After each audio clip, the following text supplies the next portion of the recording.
আরে জামাই, এত তাড়াতাড়ি চলে আসলাম মেয়ে নিতে? মা বললো বৌমারে অনেক মিস করতেছি, তাড়াতাড়ি যাইয়ে নিয়ে আয়। তোমার মাও বলে আমার মেয়ে মা কয়ে ডাকলে নাকি তার কলিজা জুড়ায় যায়। বুইরা মাতারের জন্য বাপের বাড়িতে শান্তিতে বেড়াইতেও পারি না।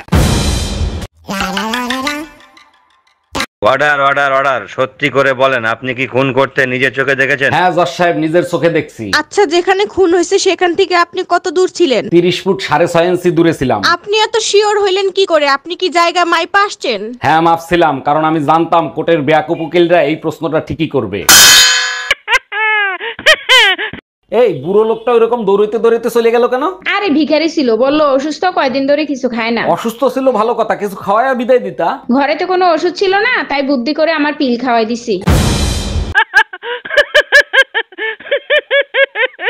আমার মুখের উপর কথা বললে তোমার কপালে শনি আছে বলে দিলাম। দেখছেন আম্মাজান, আপনার সামনে বসে আপনার মেয়ে কিভাবে মুখ চালায়। দেখো, আমি কাউরে ভয় পাই না, আমি বাঘের বাচ্চা। আম্মাজান, আপনি জঙ্গলে গেছিলেন না জঙ্গল থেকে বাঘ আপনার কাছে আইছিল?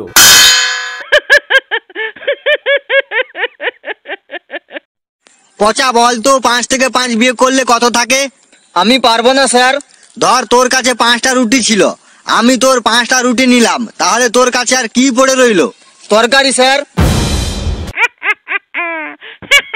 শোনো, আমার স্বামী তোমারে নিয়ে সন্দেহ করে, তুমি কিছুদিন কথা বলা বন্ধ করো, তা না হলে আমার সর্বনাশ হয়ে যাবে। আমার সাথে বেইমানি? আজকে তোরে হাতে নাতে ধরছি, বল কার সাথে কথা বলতেছিলি? এই নাও তোমার মোবাইল, পাশের বাড়ির টুম্পা ভাবি তোমারে মেসেজ করছে, সেই মেসেজ পড়তেছিলাম। কি রে, দিন দিন মোটা হয়ে যাচ্ছিস, কাহিনী কি? আর বলিস না রে, আমাদের ফ্রিজটা খারাপ হয়ে গেছে। বুঝলাম না, ফ্রিজ খারাপ হওয়ার সাথে মোটা হওয়ার সম্পর্ক কি? আরে বোকা, সব খাবার তো আমার খাইতে হয়। ও আচ্ছা।